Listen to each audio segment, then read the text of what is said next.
All right, so we're at the top of the hour. We're going to go ahead and kick things off. Some more people will probably be coming in, but I want to be respectful of everybody's time and kind of get things moving. So thanks for being here today. Good afternoon, everybody, and welcome to the Built to Exit Masterclass. Today, we are going to be covering some very critical discussions that will help business owners better prepare for their eventual exit. Something I would like all of you to think about during this discussion today, as I'm kind of going through the misconceptions of exit planning as a whole, is I'd like you to think about have you ever seen an exit go wrong and what happened? I'll get into a little bit about where I'm from and whatnot in just a little bit, but I will share a $20 million mistake that happened on my very first exit plan a number of years ago. So I'll share that as we get to the back end. So with that said, let me give you a little background. We started the Built to Exit Masterclass series to provide business owners and wealth advisors a platform that gives you more clarity, some tools and strategies needed, certainly to navigate through the exit planning process with hopefully just a little bit more confidence. To us, exit planning is not about selling your business or transitioning the business, depending on how you want to categorize that transaction. We look at it as more about control. So we look at exit planning as control, and it's really control over the timing of when you're actually exiting, certainly the amount of value that you can extract from the business when you get ready to sell your company, transition it to the next family, and certainly how does your legacy as a business owner carry forward. And it's also about giving you more options so that you're not limited to just a few and that you're very educated along the process and it helps you during that transition. So I've been an exit advisor for almost 2 decades now. We have been helping business owners over those years unlock quite a bit of wealth tied up inside their business. We actually did a calculation this year, and we have transitioned over $70 million of business wealth, helping owners turn hard-earned equity within their business into real wealth that they can use for the next phase of their life. So we're very happy about that. And so, excuse me there for a second. So we also work hand in hand with the wealth managers to be able to take our transition plan along with the financial plan and wealth plan that they have put together and understand how does that tie in to make sure that you're getting enough value as a business owner to move the business forward and certainly to exit on your terms at your price. So some of you that are here, I know you. My name is Vincent Mastrovito. You know that I am a wealth and exit advisor, but I'm certainly not going to be the person that is the exit advisor if you're looking to sell tomorrow or certainly in the next couple of months, because usually exit planning will not work very efficiently in that manner. We try to work with business owners over the course of years to help better prepare the business owner and the business to be a fully transferable business, allow the owner to stay in control and monetize as much of that value as they possibly can and use that for the next phase of their life and move forward with that. So with that said, let's go ahead and get started on some of the things that we're going to be talking about today and what we're going to be going through. So the exit planning gap on why this matters. For some of you that may not be familiar with this, certainly 12 months after selling a business, 3 out of 4 owners surveyed profoundly regretted their decision. I think a lot of this from the Exit Planning Institute stipulates that they're not necessarily unhappy with the price, but they're unhappy with what they're going to be doing with their lives as they kind of move through the process. Only 30% of family-owned businesses survive into the second generation. A lot of people, certainly assume that their kids can take over the business. Maybe the kids actually work in the business. So a lot of work has to be done to get these numbers up and to make that successful. 70 to 80% of businesses put on the market do not sell. 40% have no plan to cover for the 5 Ds. And half of the company to remain profitable, yet 86% have not done any strategic review or value growth project whatsoever. 2/3 do not know all their exit options. And then certainly 78% have no transition team and 83% have no written transition plan. 49% have no plan at all. So these are pretty astounding numbers. So that bottom right statistic will tie in with the 70 to 80% of the business that go on the market that just literally do not sell. It's because they don't really know. They're not prepared to go to market. They're not prepared to have it, especially an outside buyer. It would really be the same if it's an internal transaction into the kids, whether they're selling it or gifting it. It makes no difference. How much control is the owner doing right now, and how much are they giving up so they can actually make into a transition? So, what we want to cover today is really the five biggest misconceptions about exit planning. The different people are going to have different perceptions about it. Many people, a lot of owners feel like, well, I'll do it right when I get ready to sell, or they just don't think that they could do it at any point, or they'll just do it themselves when they get ready. Why these beliefs hold owners back, and then certainly what to do instead to ensure a successful transition. So before I get started in some of these areas, is I want to make sure there is a chat box or a Q&A that if you want to ask a question, go ahead and put a question in there. And I'll make sure that we try to answer it during the session. If we don't get a chance to answer your question today during this 30 minutes, then what we'll do is we'll do a recording of the answers and we'll send that out to everybody so that the answers are there. So the first misconception here is exit planning is only for a business ready to sell now. This certainly is probably the furthest from the truth. So let's kind of walk through some of the mistakes that business owners make in there. So I pulled it up here, operational disruptions, right? If you don't plan ahead for your organization, then operationally, the organization is not really ready for a new buyer to come in. We don't know what each respective department is going to be looking at or looking like with the new owner. And there really can just be a tremendous amount of mishaps that will happen along the way. And you really could be losing a lot of value by not focusing on what's going on inside the business and planning ahead. Another area is going to be lost strategic control. So, what we really want to make sure is believing that you can maintain full control, excuse me, over the strategy as you prepare to exit. If you've done no preparation before you get ready to sell the business, no matter where it's going to go, it's going to make it very challenging for you to stay in control during that process because you have nothing to back up what you're asking for. You can take a P&L and you can take a balance statement to a potential buyer, but how are you going to back it up when they're really trying to say, how are you going to sustain the income going forward? What everybody needs to remember that's listening to this recording is that a future buyer is going to be looking at what is the likelihood that the future cash flows of the business are going to have sustainability, and you can prove that you can sustain that over a period of time.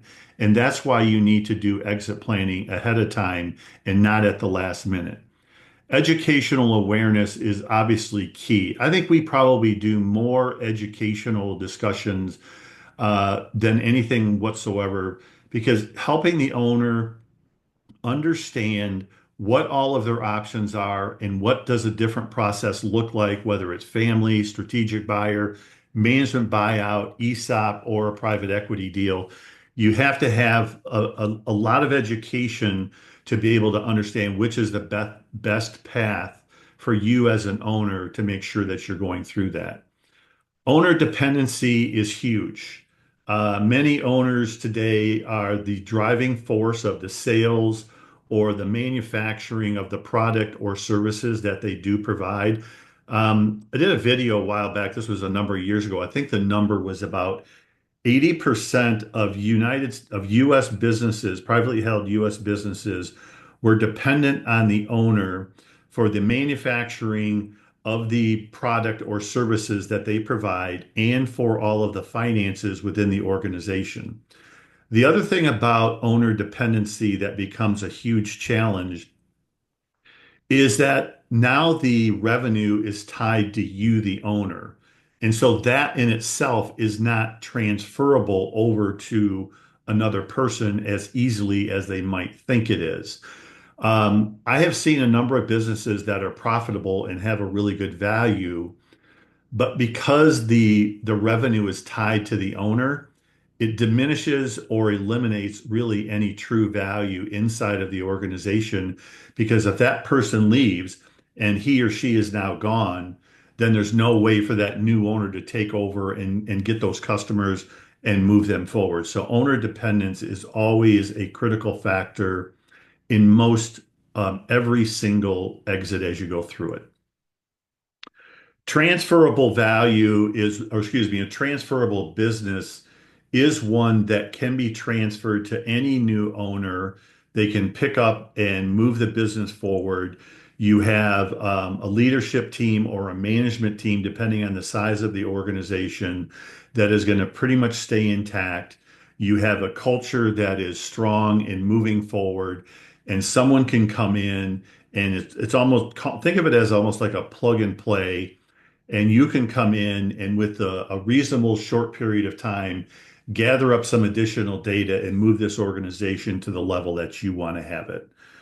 Certainly, missed financial opportunities are going to be there also, right? So if you don't do planning ahead of time, 9 times out of 10, you probably are not going to be able to monetize the full value of the organization that you have because you haven't had an opportunity, nor have you spent the time to really go through and really enhance or fix the things that are really some of your weak spots or your blind spots, as you call it. I'll give you a quick example. Let's say that your sales are doing exceptionally well and sales are not a problem, but your operational efficiency is very poor. It takes you much longer to get the products or the services out the door. People are really, they may be complaining. And so when a new person comes in, they're going to be looking at that as a way to nick down the price. You're going to try to keep your price where it's at, but you haven't had a chance to really fix that. So you got to make sure that you're paying attention to that and really taking a look at how you can prepare yourself moving forward. So, excuse me. So what should we do instead? So life doesn't wait. I think when you're taking a look at what should you do instead when you're really trying to get out of your business is say, things are going to always be moving in the selling of businesses, the M&A market, the business broker market. Everything is always going to be moving. And so you just want to make sure that you're always prepared to move forward. I'll give you a quick example. I was on the phone about 2 hours ago with a business owner in the Illinois area, and he is looking at potentially his son to take over the business, but he's not sure if the son really wants to. He's working in the business in it, but he's working in it from Arkansas and he's in Illinois. So, how do you mix those two together and how do you make sure that you're really going to be in the right place? Since he's got about 30 plus years in the business, he's got to make sure that things are in place so that he can make decisions and move forward. It is going to reduce risk by doing exit planning. The reason why it reduces risk is you have an opportunity to take a look at your entire organization financially and from a qualitative perspective and take a look at what needs to be fixed and what needs to be more efficient as you move forward. You get to stay in control because now you're able to tell your story about that sustainable cash flow when you move forward. And that is going to be a very big confidence factor for you as an owner to be able to do that and move that thing forward so that you can get the price that you're looking at. Exits do take time, right? When you're doing exit planning, you really will know where is the organization right now? Where is your capacity? And based on what your wealth manager has calculated for you as to what you need as the value from the business, this is going to allow you to determine how much longer do I need to stay to be able to pull that number out. And so that's really going to help you plan, make better decisions, and certainly stay a lot more level-headed. It opens up your options to be able to understand different ones. If you're trying to transition to your kids, they decide that they don't want to take it, or it's decided that they're not really a good fit for that, then certainly when you have a transferable business, then you can really sell it to anybody else out there, whether it's a strategic buyer, management buyout, or private equity, or any of the other ones. Most importantly is that this will align with your personal goals that you've put together. You should always put together your wealth management plan first. Understand how much of the value of the business do I really need, so that you understand how am I going to get, like, what do I need to get out of it? And then when you take a look at the business, what do I need to do? And then that might modify or change the runway that you're going to be going down. You may say, I want out in 3, but it's going to probably take you, maybe it's going to take 5 or 7 years to really get that out. The further ahead that you do that, obviously you're doing smaller steps to get there, but at least now you know that you can monetize the full value of the business, and move into retirement a lot more comfortably.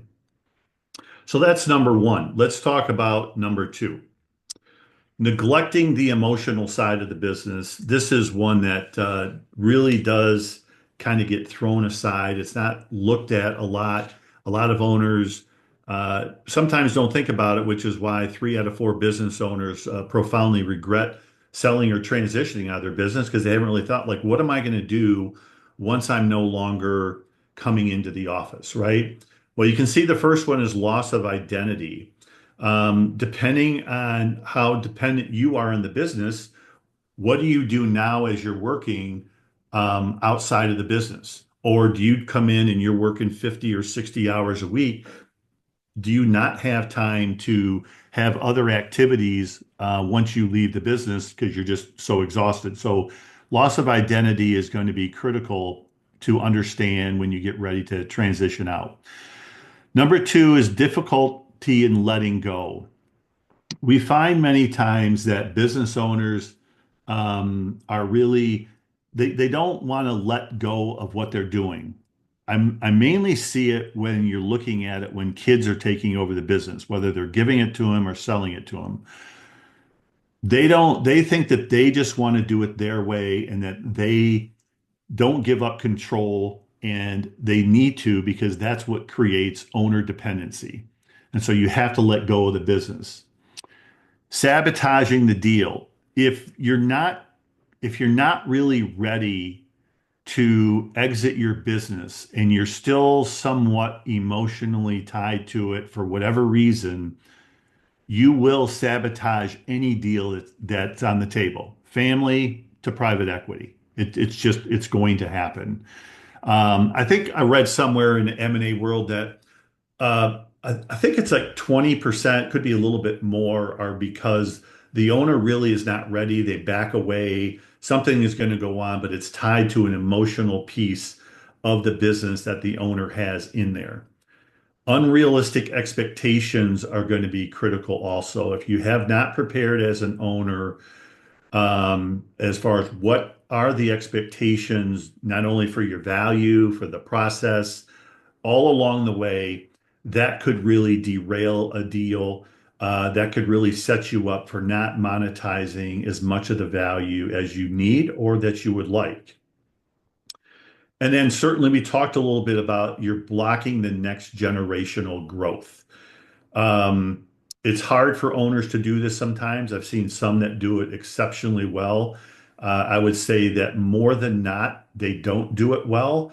It's just hard for them to do it. And it could be just, how did the kids get involved with the business, and how did the current generation get involved in the business? So if this is something that happened a long time ago, maybe they are a second generation going to third, then it just may not be their skill set to train and empower their kids to take over the business. So these are really key things that make mistakes that can derail a business and a deal altogether. So some things that you can do certainly are define your post-exit.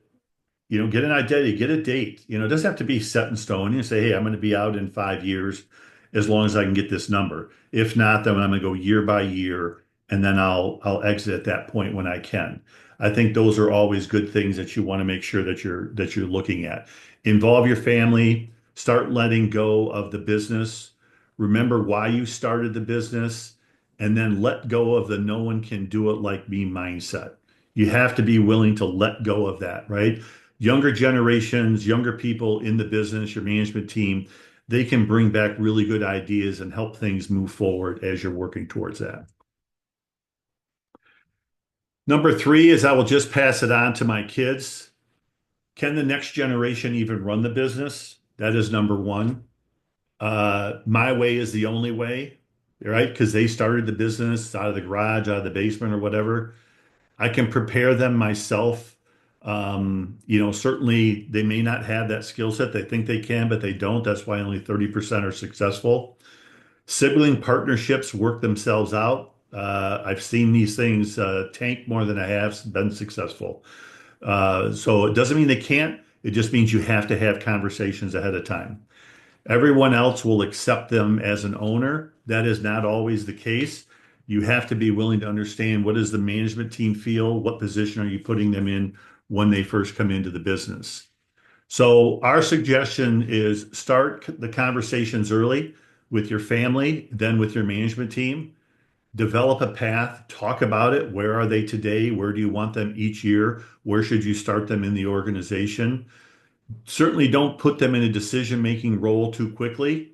If you are, you certainly need to make sure you're talking to your management team up front. These things can backfire on you very, very quickly. You can lose really, really good people in a snap of a finger. And then involve key employees in the process. Get their feedback as to what they think.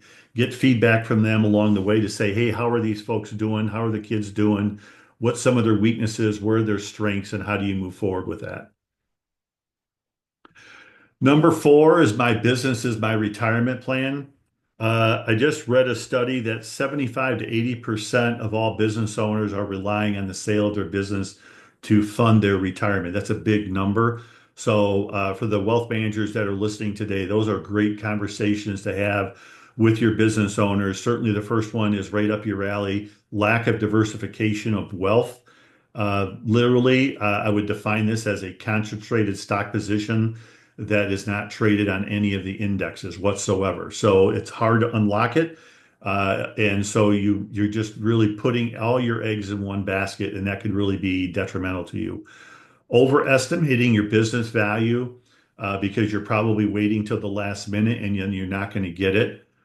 Certainly waiting too long, and then certainly ignoring any of the risks that the industry could disrupt that could drive the value of the business down or slow the process down. When I go through my $20 million mistake, this one will come up. So make sure you remember that. Confusing profit versus value. A company can be profitable, but it doesn't necessarily mean that it has any value. So keep that in mind as you go through and you talk to your clients, or as a business owner, you're paying close attention to that. What to do instead is to have a clear understanding of what your wealth gap is. So for those owners that are on the call today, the difference is, what do I need right now if I didn't include my business and I'm looking for retirement? How much of the business value do I truly need in order to fund that next phase of my life? That is what's called your wealth gap. Treat your business like an asset, right? It is an asset. It is a cash generating asset. And so you need to treat it as such and make sure that it is growing. And growing doesn't mean always huge revenue jumps every year. It means like how much profit, how much value. When you focus on value, you create a very transferable business. De-risk the business on your dependency over a period of time so that you really should be able to take 8 to 12 weeks of vacation a year.